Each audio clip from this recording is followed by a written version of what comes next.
Hi friends, welcome to Simple Recipes with Amala. Today we are going to make a simple donut which does not need yeast, curd or butter. So let's get started. Take a sieve and a bowl. Into the sieve, through the sieve I'm going to add 1 cup of all-purpose flour, that is maida. So it's very important to sieve all the dry ingredients. Then take 2 tablespoons of powdered sugar. The sugar should be finely powdered. Next I'm going to add 1 teaspoon of baking powder and half teaspoon of baking soda. Now take a spatula or a spoon and mix all the dry ingredients. It's very important to mix it thoroughly because all the ingredients get mixed very well. Next, let's sieve all the dry ingredients. So again I'm going to mix it once more. You can use a spoon or a spatula. Now take 1/4 cup of milk, room temperature milk or cold milk. Room temperature milk is good.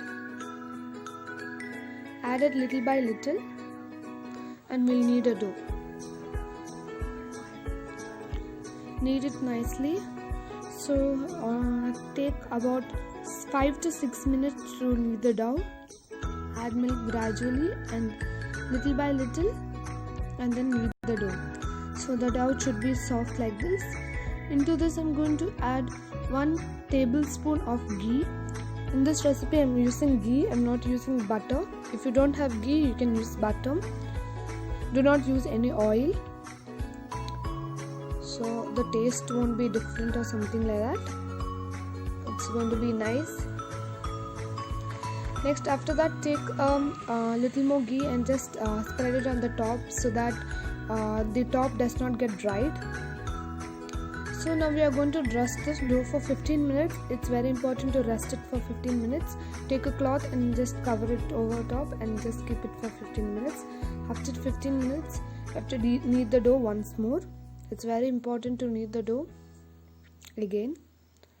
So on a board like this, rest some flour and knead it for 5 minutes. Knead it very nicely, very well.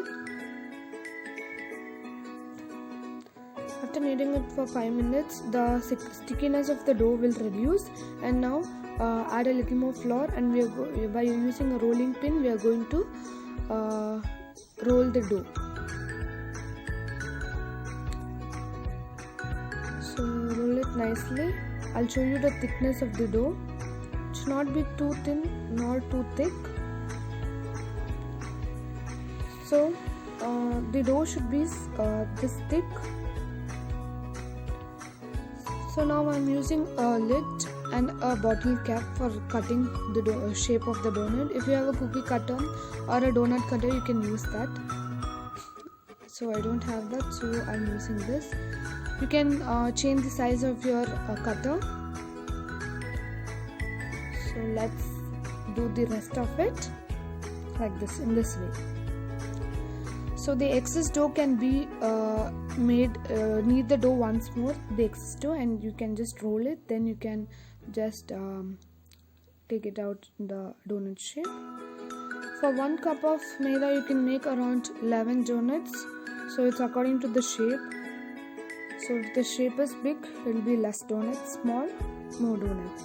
So into the pan, add some vegetable oil. Do not add coconut oil. So the flame should be low flame.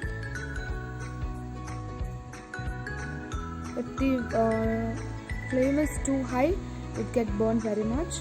So I'm going to add the donuts into it. Do not add every donut at a time. Add 2 to 4 to 5 donuts according to your pan size. You can add. So let's fry them. Let's fry them till it's golden brown, nice brown. Do not overcook it or burn it. So after it's brown like this, we are going to take it into a plate. Now we are going to first make sugar donut. that I've taken here some powdered sugar in a plate. You can even add cinnamon powder if you have it, if you like the taste of cinnamon, and just roll it, cover it with the sugar.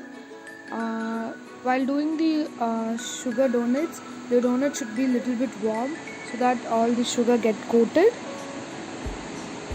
I'm sorry for the sound because it's raining outside heavily, so sorry if the sound is disturbing you. So next I'm going to make the chocolate donuts. So I made this chocolate ganache by using unsweetened cocoa powder. I'm going to put another video on how to make simple choco ganache. So just dip your donut into it. You can dip it fully or half. Normally we dip it half. So our yummy donut is ready. Please do try this recipe. It's very simple. And please do support, like, share and subscribe to my channel. I'll come back with another new video. Thank you. Take care. Bye bye. See you next time.